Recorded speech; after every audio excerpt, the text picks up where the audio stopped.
Hello children of 12th class. Today we will discuss very important chapter electric potential.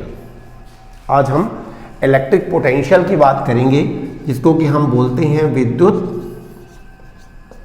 विभव। तो potential क्या है? Electric potential आपने 11th में ग्रेविटेशनल पोटेंशियल पढ़ा होगा। पोटेंशियल क्या होता है? एक स्केलर क्वांटिटी होती है और ये भी किसी भी फील्ड की इफेक्ट को बताती है। जैसे कोई चार्ज है, ये क्यू चार्ज है, तो इस क्यू चार्ज का यहाँ पर कितना इफेक्ट है, तो ये इफेक्ट बताया जाता है इलेक्ट्रिक फील्ड इंटेंसिटी ई के द्वारा। किसी सरफेस पर इसका कितना इफेक्ट है, इसको बताया जाता है इलेक्ट्रिक फ्लक्स के द्वारा। और किसी पॉइंट पर किसी चार्ज का क्या इफेक्ट है, उसको बताया जाता है पोटेंशियल के द्वारा। मैं ऐसा कह सकता हूं कि अगर आप एक, मान लीजिए चार्ज Q है, अगर आप एक छोटा सा प्लस चार्ज डेल्टा Q यहां रख दें तो ये चार्ज इस जगह अपना इफेक्ट दिखाएगा। मान लीजिए आप कहीं ऐसी जगह जाते हैं जहां पर किसी दादा किसी गुंडे का इफेक्ट है, तो अगर आप वहां जाएंगे तो आपको कुछ समझ में आएगा कि यहां पर किसी का इफेक्ट है। इसी तरह किसी चार्ज का भी आसपास इफेक्ट होता है, तो कहां पर कितना इफेक्ट होगा वो आपको महसूस होगा। तो कैसे महसूस होगा? उसको महसूस करेगा कौन? कोई छोटा सा चार्ज आप रख देंगे, वो महसूस करेगा। कैसे? सीधी सी बात है, अगर ये प्लस चार्ज, ये तो आप प्लस ही रखिए, ये नियम बना दिया गया है। और मान लीजिए अगर ये प्लस चार्ज है तो ये प्लस इस प्लस को दूर धकेलेगा, तो ये प्लस इस प्लस को दूर पुश करेगा। तो पुश करेगा तो क्वेश्चन है कि कहां तक, अगर ये पुश हो जाए, नीचे की जगह चिकनी हो तो भागता जाएगा, और ये धकेल रहा है तो ये कहां तक जाएगा? जहां तक इसका एरिया है, जहां तक इसका फील्ड है। अब फील्ड का जो फार्मूला होता है वो होता है, इसका फील्ड यहां पे होता है Q/4 पाई एप्सिलॉन 0 के आर स्क्वायर, मतलब आर डिस्टेंस पर डिपेंड करता है। तो आर डिस्टेंस जब बढ़ती जाएगी, मतलब ये दूर जाएगा, तो ये जो इफेक्ट है, जो इलेक्ट्रिक फील्ड है, वो कम होता जाएगा। सीधी सी बात है, आप किसी इफेक्ट पैदा करने वाले से दूर जाएंगे तो उसका इफेक्ट कम होने लगेगा। अब क्वेश्चन ये है कि कहां पर जाकर इफेक्ट खत्म हो जाएगा। तो इसका आंसर, दो आंसर भी दे सकते हैं। एक तो ये है कि theoretically, according to theory, according to फार्मूले, according to calculation, according to mathematics, theoretically कहां तक असर होगा? तो जहां तक असर जाके जीरो हो जाएगा वहां तक असर होगा। अब ये असर जीरो तब होगा जब ये डिस्टेंस इन्फिनिटी हो जाएगी, क्योंकि इन्फिनिटी का स्क्वायर इन्फिनिटी होता है, और जब किसी भी चीज में नीचे इन्फिनिटी आ जाता है तभी वो वैल्यू जीरो होती है। यानी इफेक्ट जीरो होगा कहां तक जाके? इन्फिनिटी तक। यानी हर चार्ज, अच्छा चार्ज, ज्यादा चार्ज, कम चार्ज, हर चार्ज का असर कहां तक होता है? तो थ्योरेटिकली कहा जाए तो इन्फिनिटी तक होता है। अगर ये कमजोर भी होता तो भी फार्मूला तो यही रहता। ठीक, यानी हर चार्ज का इफेक्ट दूर जाने पर कम हो जाता है, कम होते होते होते होते खत्म होता है कहां जाने पर? इनफाइनाइट। ये बात तो हो गई थ्योरेटिकल। अब चलिए प्रैक्टिकल बात करें। प्रैक्टिकल बात का मतलब यह है कि हमें लगता क्या है। जैसे मान लीजिए कि हम आपसे कहें कि हम आपको आज 5 रुपए देंगे, कल वादा करते हैं कि कल आपको 2.5 रुपए देंगे, आधा, परसों आपको 1.25 रुपए देंगे, नरसों उसका आधा देंगे। तो इस तरह अगर हम रोज देंगे और लिख के आपको वादा जो है स्टाम्प पेपर पे दे दें और हम मर भी जाएंगे तो हमारे बच्चे आपको देंगे, तो देखिए ये तो मेरी पूरी जिंदगी चलेगा, फिर मेरे बच्चे भी आपको देंगे, आपको नहीं तो आपके बच्चों को देंगे। तो ये ऐसे आधा आधा होता जाएगा। तो ये, लेकिन ये कभी हजारों लाखों साल तक भी ये देना खत्म नहीं होगा, क्योंकि अगर कुछ भी हम आपको देंगे तो उसका आधा अगले दिन देंगे। अब मान लीजिए आपको लगता है कि एक दिन खत्म हो जाएगा, मतलब उस दिन हम आपको 0 देंगे, तो अगर हम किसी दिन आपको 0 देंगे तो उसके एक दिन पहले उसका डबल देंगे, तो 0 का डबल होता है 0।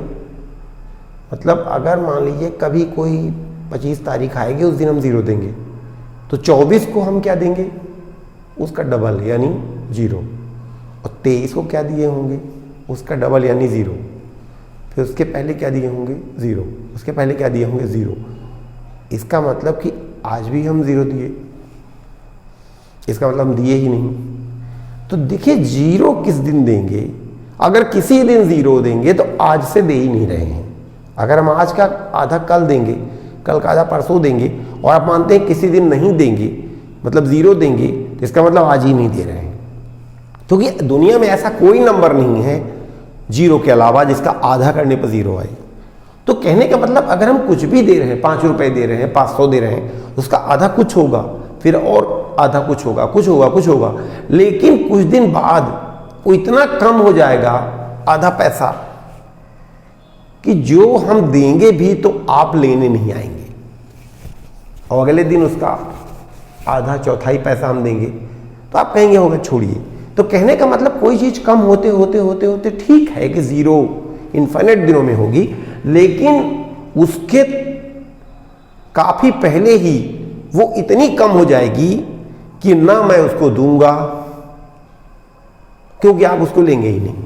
कौन इतना खर्चा करके आएगा, हम कहते हैं आने जाने में 1 रुपए भी लगता है, तो 1 पैसे लेने के लिए 1 रुपए खर्चा करके कौन आएगा। तो कहने का मतलब कोई चीज अगर कम होते होते होते होते 0 हो रही है तो ठीक है, इनफाइनाइट समय में 0 होगी, लेकिन सचमुच में देखा जाए तो प्रैक्टिकली जो सच्चाई होगी वो ये होगी कि कुछ दूर जाने के बाद वो 0 तो नहीं होगी, पर 0 जैसी ही हो जाएगी, क्योंकि वो नापने लायक, महसूस करने लायक ना बचेगी।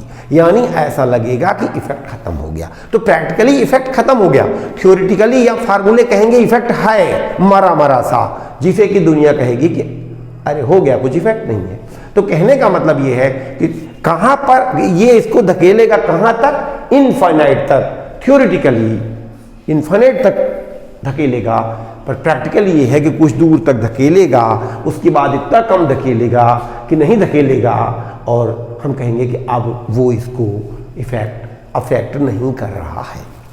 ये प्रैक्टिकल और थ्योरेटिकल में अंतर है। थ्योरेटिकल मतलब फार्मूले क्या कहते हैं, और प्रैक्टिकल मतलब हमें महसूस क्या हो रहा है, दुनिया की जिंदगी की सच्चाई क्या कहती है। तो अब ये कहिए कि कुछ दूर तक इफेक्ट खत्म हो जाएगा, लेकिन हम थ्योरेटिकली बात करें, आइए, क्योंकि भाई थ्योरी का फार्मूले की बात कर रहे हैं, तो हम कह रहे हैं इसका इफेक्ट इनफाइनाइट तक होगा। तो ये इनफाइनाइट तक जब इसको धकेलेगा तो इनफाइनाइट तक जाके ये इसके ऊपर कुछ वर्क करेगा। जब हम किसी चीज को फोर्स लगाते हैं और उसको धकेलते हैं तो उसके ऊपर वर्क करते हैं। तो मतलब ये चार्ज इस चार्ज पे वर्क करेगा, कहां तक, इनफाइनाइट तक पहुंचाएगा, और इस प्रकार से वर्क करेगा। कितना वर्क करेगा, मान लीजिए W वर्क करेगा, मान लीजिए 20 जूल वर्क करेगा, 1000 जूल वर्क करेगा, जो भी करेगा मान लीजिए W करेगा। तो W में जब आप इस डेल्टा Q से डिवाइड कर देंगे तो जो आएगा उसी को इस पॉइंट का पोटेंशियल कहते हैं। अब डेफिनेशन देने के लिए इसको थोड़ा उलट दीजिए, ये इसको पुश करेगा तो अप टू इन्फिनिट धकेलेगा और वर्क करेगा W। इसका उल्टा कर दीजिए कि अगर हम इसको इनफाइनाइट पर रख दें, इनफाइनाइट दूर, तब तो ये उसको नहीं तंग करेगा, नहीं धकेलेगा, इनफाइनाइट दूर है, नहीं धकेलेगा। लेकिन जब इनफाइनाइट के अंदर लाएंगे, कैसे, हम खींचेंगे, कोई खींचेगा, अपने से ना आएगा, क्योंकि इन्फिनिट के अंदर लाएंगे तो ये धकेलना शुरू करेगा। तो कोई चीज आराम से है तो अपने आप से ऐसी जगह नहीं जाएगी कि कोई उसको तंग करे, तो ये चीज अपने आप से नहीं आएगी।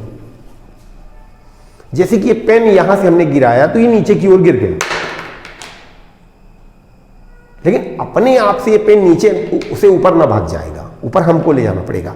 तो आप ये कहिए कि ये यहां से इनफाइनाइट तक तो खुद ही भाग जाएगा, ये इसको भगाएगा, लेकिन डेल्टा क्यू को इनफाइनाइट के खुद ही भगा देगा। लेकिन अगर डेल्टा क्यू को इनफाइनाइट पे हम रख दें और वहां से अंदर आए, पास आए, तो हमें मेहनत करनी पड़ेगी, क्योंकि वो ये रोकेगा।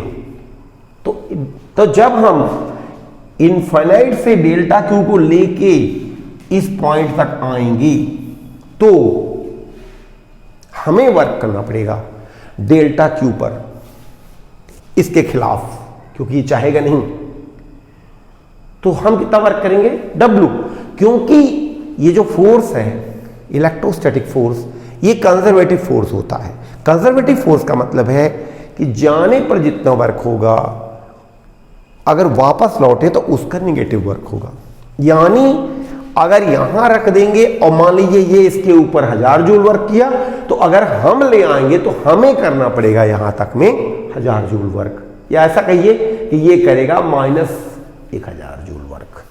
अगर जाने में 1000 किया तो आने में करेगा -1000, या ऐसा कहिए कि जाने में इसने 1000 किया तो आने में हमें करना पड़ेगा इसके ऊपर 1000 जूल वर्क।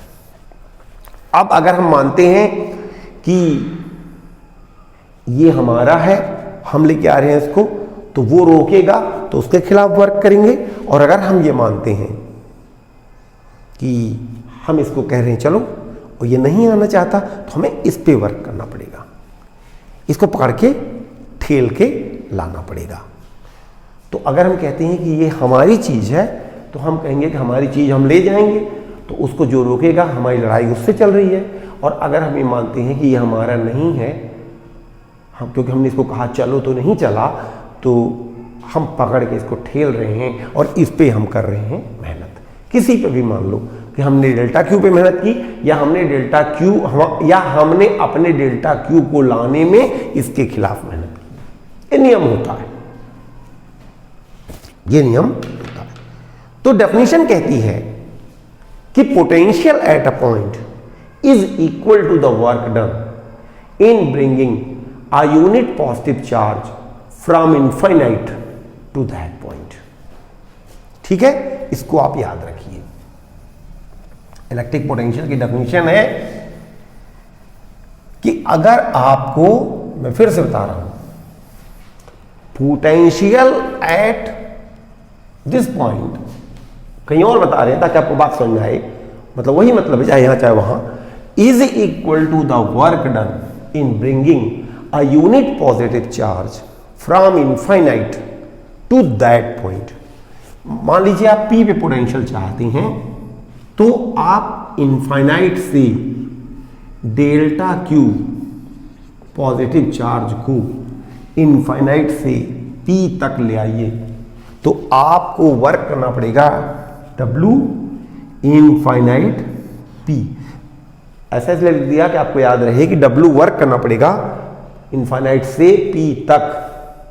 किसको लाने में? डेल्टा क्यू को लाने में। हम जो चार्ज लाएंगे उसको हम 1 नहीं लाते, क्योंकि 1 जो चार्ज है इंटरनेशनल सिस्टम में 1 चार्ज होता है 1 कूलाम। 1 कूलाम काफी बड़ा चार्ज होता है। तो अगर आपसे कोई कहता है कि सोना 50 लाख रुपए पर केजी है, तो ये सोने का रेट है कि मैंने 1 केजी सोना 50 लाख में मिलेगा।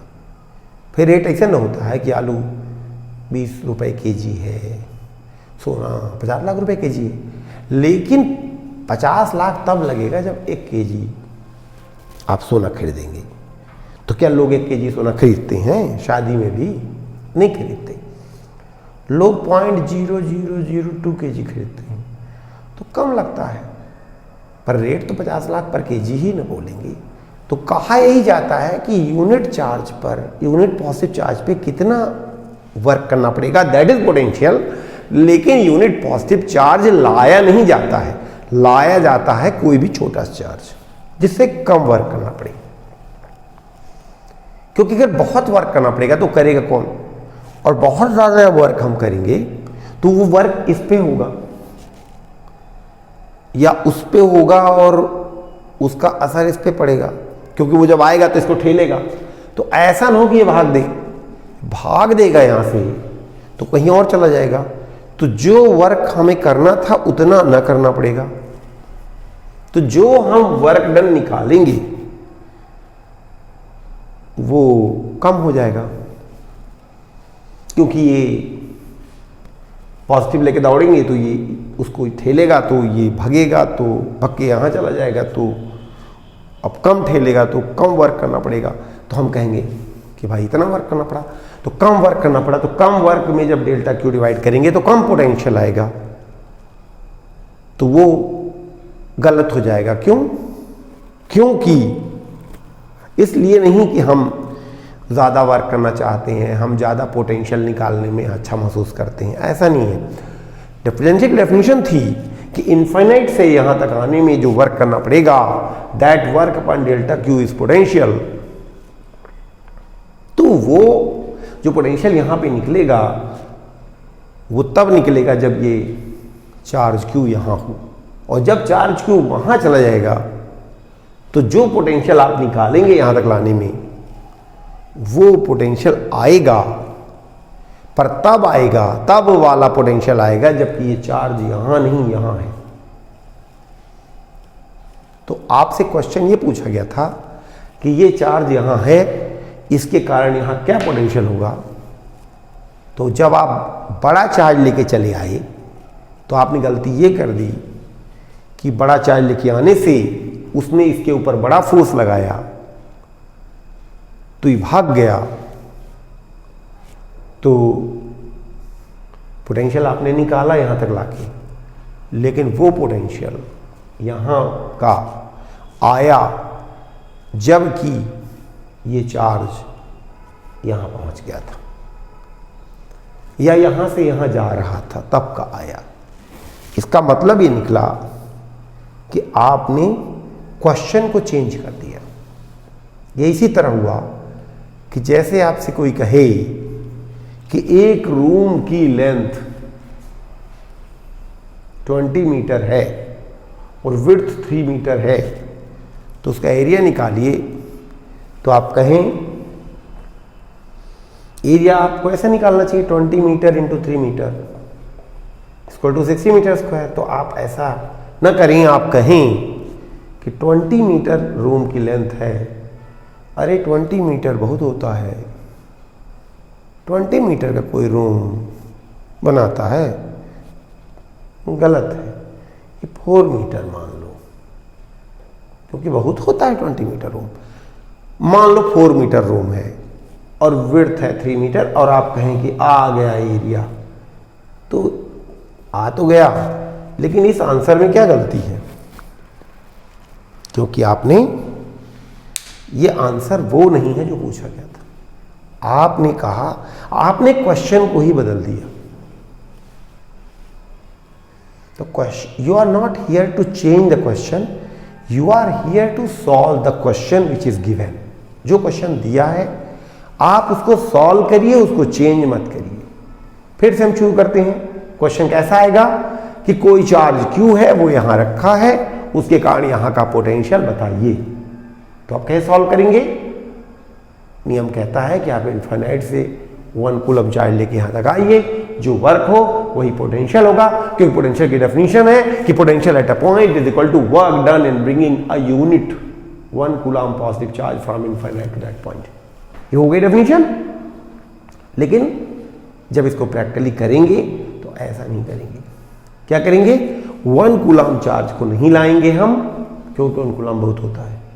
हम छोटा सा चार्ज लाएंगे जिससे यहाँ लाने में हमें छोटा सा वर्क करना पड़े, और बाद में जब हम उस छोटे से चार्ज की वैल्यू से डिवाइड कर देंगे तो आ जाएगा कि कितना वर्क करना पड़ा अपॉन चार्ज, तो उसका मतलब यही होगा कि वर्क डन पर यूनिट चार्ज आ गया।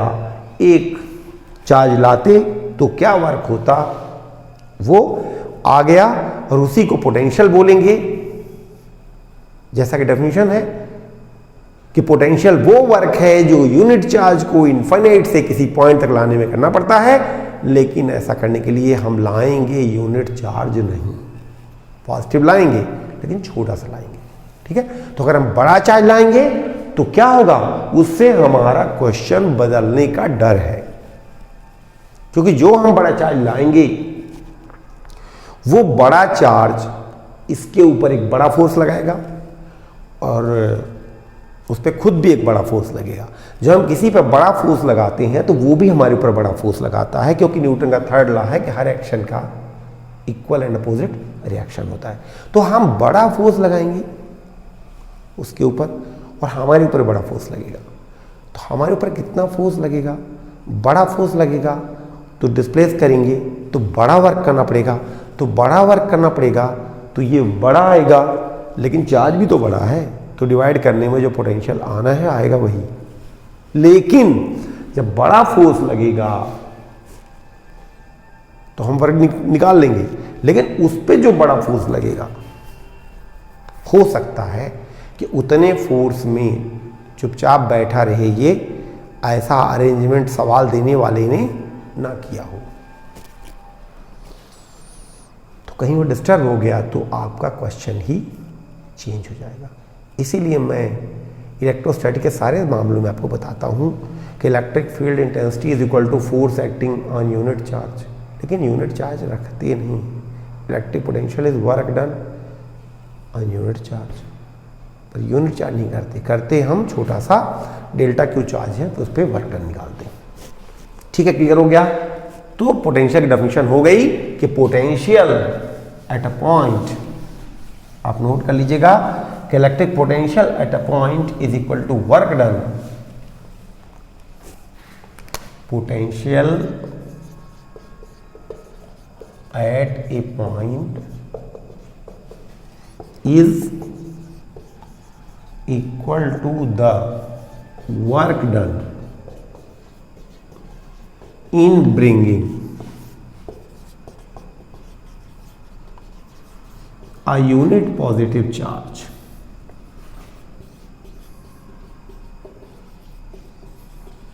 from infinite to the point।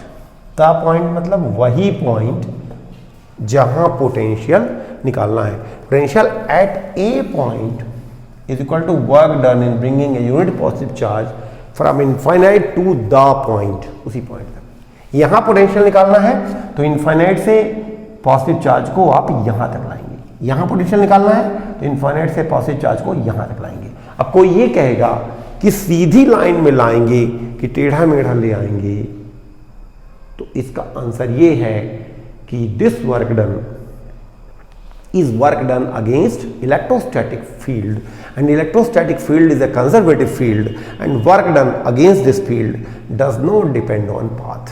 यानी इनफाइनाइट से यहां तक लाना है, सीधे लाना है कि घूम घाम के लाना है, इससे फर्क नहीं पड़ता है।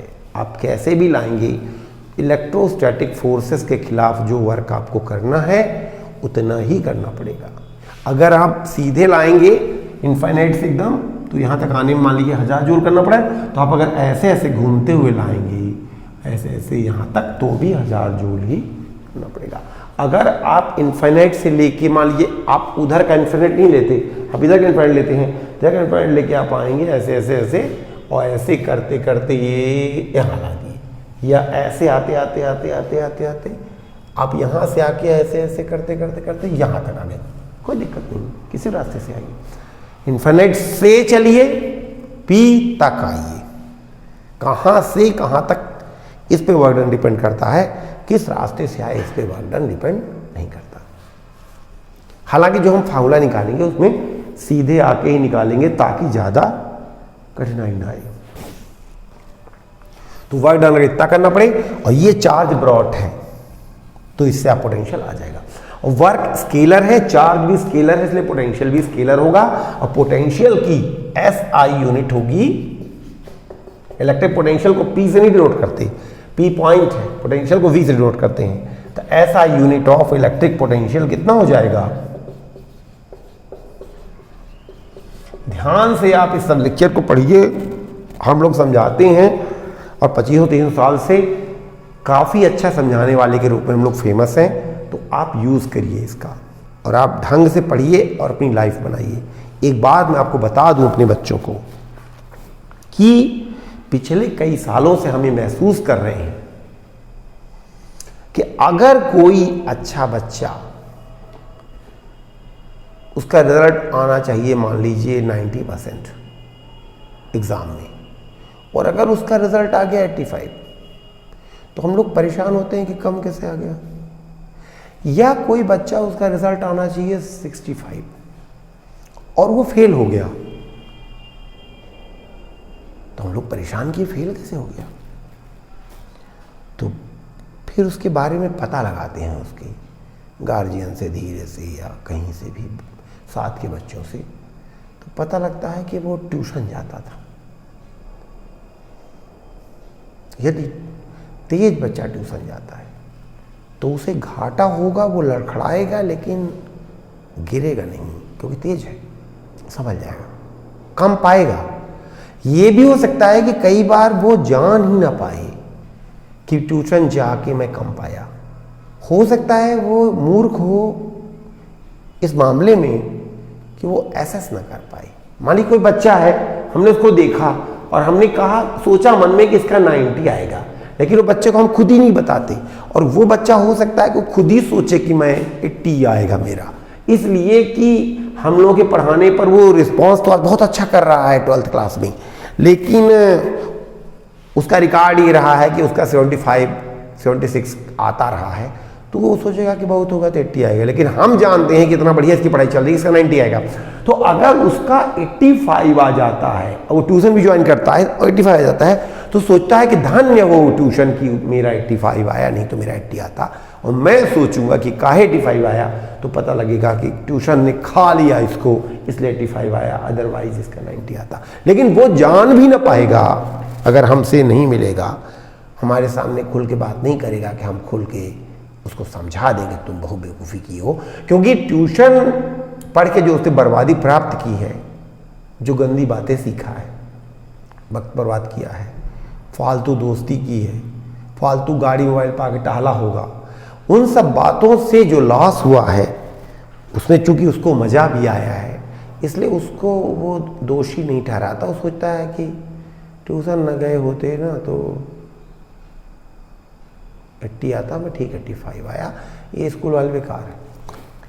और जो 70-60% के बच्चे हैं, उसमें तो मैंने हमेशा देखा है कि गारंटी से फेल हो गए हैं। अगर हम लोग बड़े चकित हो गए, फेल कैसे हो गया, तो बाद में पता लगता है, गार्जियन आते हैं किसी दिन और कहते हैं कि सर ये पता नहीं कैसे फेल हो गया, सर हम इसको फिजिक्स केमिस्ट्री सबका ट्यूशन भेजते थे, बस हम लोग जान जाते हैं कि कैसे फेल हो गया। क्योंकि जो बच्चा भटका हुआ है, कमज़ोर है, वो ट्यूशन में जाएगा, वो और भटक जाएगा और वो बर्बाद हो जाएगा। अदरवाइज हमारे यहाँ हमसे उसे पढ़े बड़े बच्चे में यदि वो सोचता है कि हम 80 आएंगे तो 90 आता है, यदि वो सोचता है कि हम 70 आएंगे तो 75-80 आता है। यदि ट्यूशन ना पढ़े तो, और ट्यूशन पढ़ेगा तो नीचे चला जाएगा। ये बात आप याद रखिए। तो यहाँ पर एक प्रॉम्प्ट क्वेश्चन हम आपसे पूछते हैं कि जब हम पोटेंशियल निकालते हैं तो हम इनफाइनाइट से किसी पॉइंट तक जो चार्ज लाते हैं वो कैसा, वो क्या होता है, कितना होता है। ऑप्शन 1, वो निगेटिव चार्ज होता है। मान लीजिए कि ये जो चार्ज दिया है जिसके कारण पोटेंशियल पूछ रहे हैं, मान लीजिए पॉजिटिव है। अब बात करिए, जो चार्ज हम इन्फिनिट से लाते हैं वो निगेटिव एंड स्मॉल होता है कि पॉजिटिव एंड स्मॉल होता है, कि निगेटिव एंड 1 कूलाम होता है, और चौथा ऑप्शन है कि पॉजिटिव और 1 कूलाम होता है, प्लस 1 कूलाम। प्लस नहीं, निगेटिव एंड 1 कूलाम मतलब कि -1 कूलाम। निगेटिव एंड 1 कूलाम बोले तो अपन ऐसा कह लें फिर से कि जो चार्ज हम लाते हैं वो निगेटिव एंड स्मॉल होता है कि पॉजिटिव एंड स्मॉल होता है, कि तीसरा -1 कूलाम होता है, चौथा +1 कूलाम होता है प्रैक्टिकली जब हम पोटेंशियल निकालते हैं। In order to find potential at a point, we bring a charge, which is option A, negative and small, option B, positive and small, option C, -1 coulomb, option D या fourth option, sorry option 1 2 3 4, fourth option +1 coulomb. इसका आप answer prompt question में कर देंगे। So thank you very much for watching. और जो बच्चे नहीं पढ़ रहे हैं इस वीडियो को, उनसे कहिए कि बेवकूफ़ी में न पढ़ें और कहीं आलतू फालतू कोचिंग में न टहलें, समय नष्ट न करें और इन क्वेश्चन को अटेम्प्ट करें। और जो पढ़ाई लास्ट ईयर हम लोग कराते थे उससे 10 गुना फायदेमंद ये पढ़ाई है, जो कि एकदम शांत वातावरण में करा रहा हूं और आप बहुत आराम से घर में बैठकर देख रहे हैं। और आपको यूनिफॉर्म लगा के और स्कूल में और हल्लापों में कोशिश करके देखने की ज़रूरत नहीं है। आप घर के शांत वातावरण में बड़ा इजी होकर के बनियान पहन के चाहें तो आराम से आप इजी कपड़ा, बनियान से मतलब एक इजी कपड़े पहन के, कोई यूनिफॉर्म पहनने की ज़रूरत नहीं है, घरेलू कपड़े पहन के जिसमें आप कंफर्टेबल फील करें, आराम से एक बार नहीं 10 बार 20 बार 25 बार आप देख सकते हैं, अभी देख सकते हैं। वैसे एक नियम बनाइए कि आज अगर कोई चीज़ आप देखते हैं तो कल भी आप वही चीज़ देखिए, इसीलिए वीडियो छोटा रखा जा रहा है।